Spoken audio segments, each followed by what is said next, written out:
자동차가 우리나라에서 수출의 효자였고요. 가장 수출이 많이 되는 업종이었습니다. 근데 주가 측면에서 지난해 흐름을 보게 되면 좀 기었죠. 그런데 자동차가 갑자기 12월 들어서부터 주가 상승하기 시작했어요. 왜일까요? 내가 사면 빠지고 내가 팔면 올라가. 이런 얘기들 하시는 거거든요. 주식 투자는 리스크를 잡는 대신에 거기에 대한 반대로의 수익률을 가져와야 되지 않습니까? 그러니까 최소 비용으로 최대 효과를 내야 되지 않습니까? 주식은 멘탈 게임이거든요. 심리적으로 흔들어 버립니다. 내 종목도 결국은 갑니다. 시기의 문제지. 고생 정말 많으셨습니다. 힘드셨을 겁니다. 올해는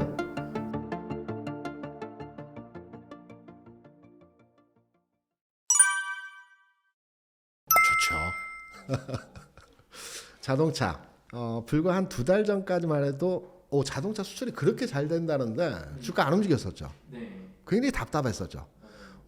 지난해 한 해 자동차가 우리나라에서 수출의 효자였고요. 가장 수출이 많이 되는 업종이었습니다. 근데 주가 측면에서 지난해 흐름을 보게 되면 좀 기었죠. 그런데 자동차가 갑자기 12월 들어서부터 주가 상승하기 시작했어요. 왜일까요? 실적이 좋아하니까요. 실적은 지난해 연초에서부터 좋았습니다. 1년 내내 좋았습니다. 근데 왜 그럴까요? 금리입니다. 금리. 이렇게 설명을 드릴게요. 우리 PD님 자동차 사실 때 현금 완납을 하고 사시진 않죠. 할부 리스로 진행을 하시죠. 자동차 수출이 지난 한 해 좋았거든요. 지난 한 해 수출이 좋았던 이유는 우리 자동차의 품질이나 기술력이 좋아서가 아닙니다. 환율이죠. 다시 말해서 지금 환율이 지난 한 해 동안의 고점은 1,444원이었고요. 평균 환율을 판단해보게 되면 1,300원 내외였습니다. 고점 저점 판단해서 환율 가격을 지난 한 해 동안의 수준을 보게 되면 1,300원 내외였어요. 그러면 1년 전 또는 2년 전, 3년 전 상황에서 환율 가격의 평균 가격은 얼마일까요? 1,100원. 그렇죠. 1,100원입니다. 정확히. 왜냐하면 많은 가격에 대해서 오랫동안 우리가 들어봤기 때문에 1,100원이라는 가격이 딱 나오는 겁니다. 1,100원이 지난 20년 동안의 평균치 가격입니다. 그러면 내가 이제 미국에 살고 있는 미국 사람이에요. 제네시스 차량이 있어요. 뭐 여러 이제 포드 GM도 있고요. 그러면 미국인 입장에서 볼 때는 지난 달까지만 하더라도 5천만 원이었던 차량 제네시스가 1,300원으로 환율이 올라가면서 20% 정도 싼 겁니다. 가격을 다운시켜 주는 효과를 발현시키는 거죠. 5천만 원짜리 차가 4천만 원이 되는 겁니다. 판매 가격이 4천만 원이 되는 거죠. 되게 좋은데요? 그러면 포드나 GM을 사기보다는 물론 일본 차도 같은 현상에서 진행이 되었지만 미국 차보다는 제네시스를 사겠죠. 1,000만 원씩이나 사니까. 이런 현상에 있어서 미국 수출이 잘 됐던 겁니다. 그래서 수출이 계속 늘어났던 현상에서 진행이 되었던 거고요. 주가가 최근에 반영된 거는 뭐냐면 지난 한 해 동안 수출은 잘 됐어요. 자동차 업종에. 근데 내수, 국내 판매는 마이너스 4%입니다. 자동차 사람이 이렇게 좋은데 내수는 안 됐다라는 거죠. 이유는 뭐냐면 금리가 올라갔죠. 금리가 3년 만기 국채로 국내 금리는 이제 판단하는 여기에 플러스 마이너스 알파를 더해서 우리가 예적금 할 때 금리로 기준을 잡습니다. 3년 만기 국채로 잡는데 이게 최근에 4%까지 움직임이 진행됐고 일부 할부 금리는 5% 이상을 적용하게 되어서 판매가 되었어요. 그러면 5% 이상의 과거에는 이제 무이자 할부 많았었죠. 60개월 무이자 할부 뭐 이렇게 많았는데 최근에 금리가 올라가면서 자동차 회사들이 4, 5% 금리를 적용을 했어요. 그러면 내가 60개월 할부든 뭐 40개월 할부를 하게 되면 자동차 가격이 5천만 원짜리면 1,000만 원을 이자로 더 내야 돼요. 그럼 안 사죠? 차 가격이 5천만 원인데 이자를 1,000만 원 내야 돼? 아무도 안 삽니다. 미룹니다. 내년에 아니면 중고차를 사든가. 그래서 내수가 침체되었던 거죠. 이러한 과정에서 최근 12월 들어가지고 금리 수준이 국내 기준으로 해서 4.1%의 3년 국채 수익률이 최근에 3.2%까지 내려왔어요. 3.2% 금리라는 것은 2년 전 금리 수준입니다. 많이 내려와 버렸습니다. 금리가. 금리는 추세이거든요. 한번 내려갈 때는 물론 이 됐고 받고가 있긴 하지만 방향성을 가지고 가져가기 때문에 장기 상품에 대해서는 지금의 금리 수준보다 더 낮은 할부 금리로 적용을 합니다. 뭐 2%, 1% 뭐 이렇게 할 수 있는 겁니다. 왜? 방향적 측면에서 금리가 내려가고 있기 때문에. 그래서 할부 금리를 다운을 확 시켜버린 겁니다. 신차를 사는 거죠. 그래서 내수가 지금 확 살아나면서 이 과정에서 자동차 주들이 올라간 겁니다. 그래서 최근 내에서의 그 가격의 흐름을 보게 되면 기아차가 굉장히 탄력적이죠. 네. 현차보다도. 맞아요. 기아차는 왜냐면 12월에 이제 우리나라가 연간 단위로 우리가 뭐 수출 100만 불탑, 200만 불탑 이렇게 정부에서 주는 그 시상식 있지 않습니까? 네. 이번에 우리나라에서 수출 제일 많이 한 게 현차. 300만 불. 300억 불. 2등이 기아 200억 불입니다. 차이가 별로 없죠. 그러네요. 현대 기아차의 그 전기차 보셨는지 모르겠는데 EV 시리즈. 네. 아이오닉보다 EV가 더 잘 팔리죠. 이 기아에서 나오는 거거든요. 그리고 내년에 신차가 7대가 올해죠. 신차가 7대 예정돼 있는데 이 기아에서 나온 제품들이 굉장히 좋습니다. 전기차 잘 팔리고요. 그리고 해외에서도 수출 많이 해서 기아에 대한 호평이 너무 좋고요. 그리고 올해 신차에 대한 기대감들. 이러한 복합적인 내용으로 기아가 최근 주가가 더 탄력적으로 움직임이 진행이 됐던 겁니다.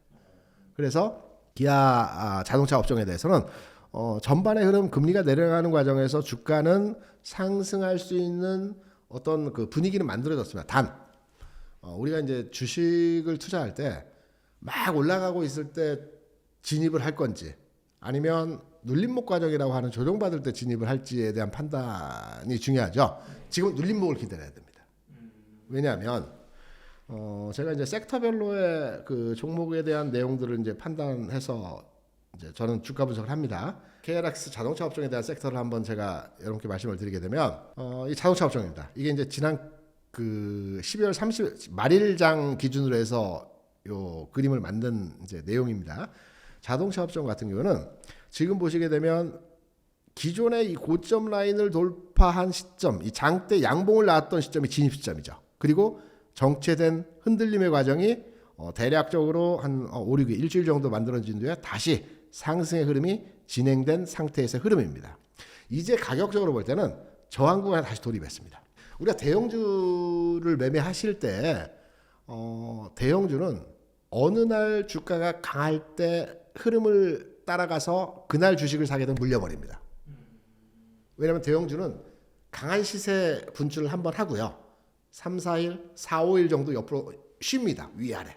그러니까 강한 날 따라잡아가게 되면 그 다음부터 3, 4일 주가가 흔들림 과정에서 조정을 받죠. 그래서 항상 하시는 얘기가 내가 사면 빠지고 내가 팔면 올라가. 이런 얘기들 하시는 거거든요. 대형주는 미리 들어가는 매매를 해야 됩니다. 선제적 대응이 필요한 매매가 대형주입니다. 반대로 소형주, 테마주, 개별주는 10% 20% 막 올라갈 때 있습니다. 눌림목 줄 때 조정받을 때 사야지. 조정 안 줍니다. 그걸 무조건 쫓아가야 됩니다. 소형주는. 왜? 한번 탄력 받으면 그 탄력대로 쭉 가버리는 겁니다. 소형주는. 안 쉬고 가는 겁니다. 이 종목의 패턴이 다르거든요. 그래서 대형주는 항상 상승이 강하게 나왔을 때는 딱 지켜봅니다. 그리고 그 다음 날 조정을 받을 때 그때 사는 겁니다. 그렇다 본다면 자동차 섹터에 대한 그림을 잠깐 보여드렸지만 최근에 두 번의 큰 양봉을 보여주면서 흐름의 전환에서 이제 고점 부근에 딱 다가왔거든요. 그러면 연초, 그러니까 이번 주 주간 그리고 다음 주초 주간까지의 흔들림의 과정이 나타날 때 저점에서 모아가는 흐름이 가능한 겁니다. 좀 기다리셔야 되는 겁니다. 자동차 업종은 현 상태에서 바로 쫓아가기보다는 한 템포 텀을 두고 흐름을 잡아가실 필요가 있다는 업종에서의 내용의 그 종목 접근이 되겠죠. 제가 앞서 시장에서 1월장은 기관이 매도를 하고요. 외국인이 매수를 하고요. 대형주 내에서 순환매가 나타난다는 말씀을 드렸습니다. 물론 자동차도 좋고 반도체도 좋고 전기전자 다 좋습니다. 지수가 올라간다면 다 좋겠죠. 그런데 순환의 흐름이라는 말씀드렸죠. 그러면 자동차 가겠죠. 가지고 있으면 가겠죠. 근데 주식 투자는 리스크를 잡는 대신에 거기에 대한 반대로의 수익률을 가져와야 되지 않습니까? 그러니까 최소 비용으로 최대 효과를 내야 되지 않습니까? 경제원론처럼. 그러면 자동차를 투자해서 수익률을 만들어가는 목표치 대비해서 오늘 전기전자 삼성전기 3%, LG 디스플레이는 유상증가에도 불구하고 한 4% 정도 올라가는 흐름에서의 장중 동향들을 보여줬습니다. 좀 더 많이 갈 수 있는 업종에 투자를 해야 되겠죠. 그렇다 본다면 저는 자동차는 1월 중순 이후에 움직임이 진행될 가능성이 높기 때문에 지금 투자를 진입하는 시기보다는 지켜보면서 1월 중순까지의 저점에서 모아가는 투자 전략을 단기 흐름에서의 시세 분출이 나오기보다는 1월 중순 이후에 흐름에서의 모습이 만들어질 가능성이 있다라는 측면. 요 내용으로 접근하셔야 될 것 같고 시장이 움직일 때는요. 우리 포모라고 많이 얘기하죠. 그러니까 내 종목만 가. 다 가는데 내 종목 안 가는 것 같아. 안 가 실제로. 수익도 안 나.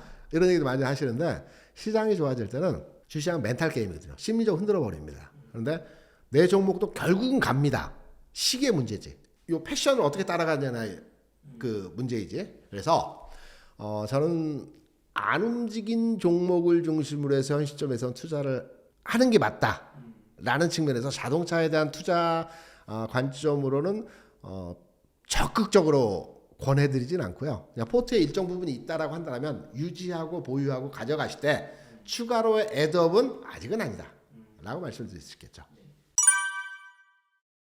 제일 어려운 게 주식 투자에서 뭐 매도 시점을 잡는 게 어렵다 뭐 이런 게 아니고 전체적으로 시장을 긍정적으로 보는데 지금 이 섹터가 1차 상승을 하고 쉬는 구간이야.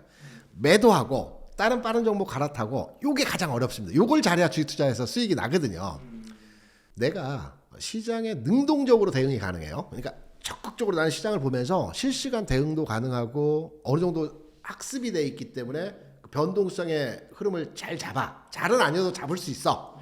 라고 한다면 이 흐름을 타서 매매하시는 게 좋습니다.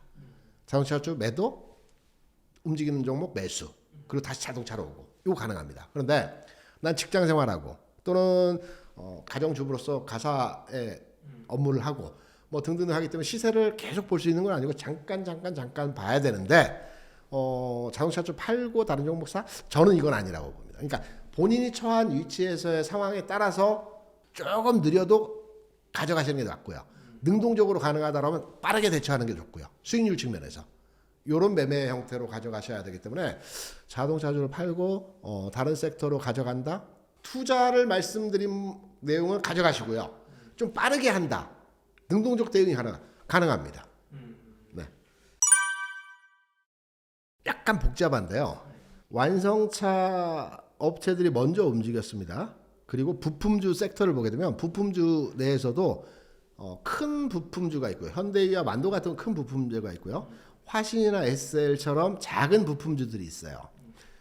자동차 업종의 그 실적과 그 펀더멘탈 요소의 내용을 판단해 보게 되면 완성차 업체는 굉장히 하나 좋았습니다. 수출 잘 됐고 잘 좋았어요.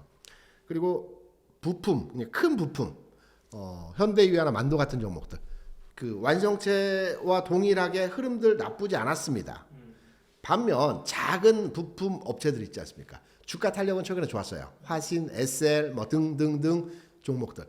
이 회사들의 실적치를 우리가 따라가 보게 되면 지난해 실적이 그렇게 좋지 않았습니다. 이유는 이제 미국이 여러 가지 그 규제나 그 법안을 만들면서 미국 내 공장을 설치하게 만들지 않습니까? 그래서 현대차 그룹 또한 미국에 이제 수출하는 자동차 같은 경우는 미국 공장을 통해서 이제 생산합니다. 근데 기존의 작은 부품 업체들은 이제 만들었습니다. 이제 올해부터 생산됩니다. 그래서 지난해 실적이 안 좋았던 겁니다. 그 안 좋았다라기보다는 완성체만큼의 이 데이터가 나오지 않았던 겁니다. 좋긴 좋았지만 그 곡선이 그렇게 가파르지 않았다라는 거죠. 올해부터 좋았다는 거, 좋아질 거라는 거죠. 그래서 지난해까지는 그런 내용의 데이터가 축적되지 않았기 때문에 올해 자동차 업종에 대한 데이터를 확인하면서 투자를 하셔야 될 것 같고요. 저는 개인적으로 자동차 업종에 투자를 한다라고 한다면 완성차보다는 작은 부품 업체보다는 중간 단위에 있는 현대위와 만도 같은 종목들 있죠.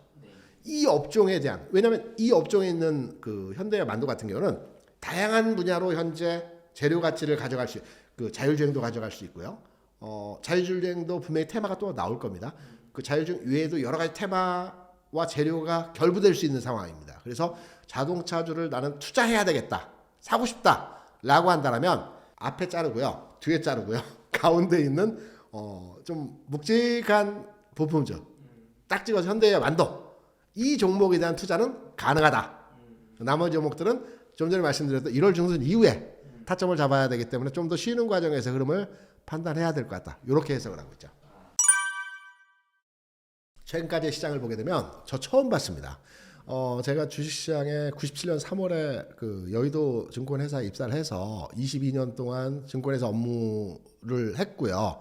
주식시장에 있은 건 한 24년, 25년 됐는데 주가지수 측면에서 21년 6월 23일 날 3,316포인트 고점 이후에 계속 빠졌죠. 2년여 넘게 주식시장이 빠졌어요. 2년 빠지는 장은 제가 처음입니다. 20몇 년 동안. 무슨 말씀을 드리려고 하냐면 저희 방송을 애청해 주시고 방송을 시청하시는 분들 고생 정말 많으셨습니다. 힘드셨을 겁니다. 올해는 제 시장에 대한 경험치를 판단을 해서 올해 장에 대한 흐름들을 예상을 해보면 좋아질 것 같습니다. 지수적 관점에서 좋아질 것 같습니다. 지수적 관점에 좋아지게 되면 종목들의 차는 있겠지만 일정 부분 올라간다는 거죠. 그렇다면 힘든 장 이제 어느 정도 다 지나갔다고 봅니다. 이제는 그 힘든 과정을 통해서 조금이나마 손실을 줄이거나 수익을 낼 수 있는 장이 왔기 때문에 지금 떠나지 마시고요. 우리 방송과 함께 하시면서 올해 수익률을 만들어갈 수 있는 이러한 한 해를 가져가실 수 있고 가져가시기 바람하지 않는다는 말씀을 드리면서 방송을 마무리하도록 하겠습니다. 고맙습니다.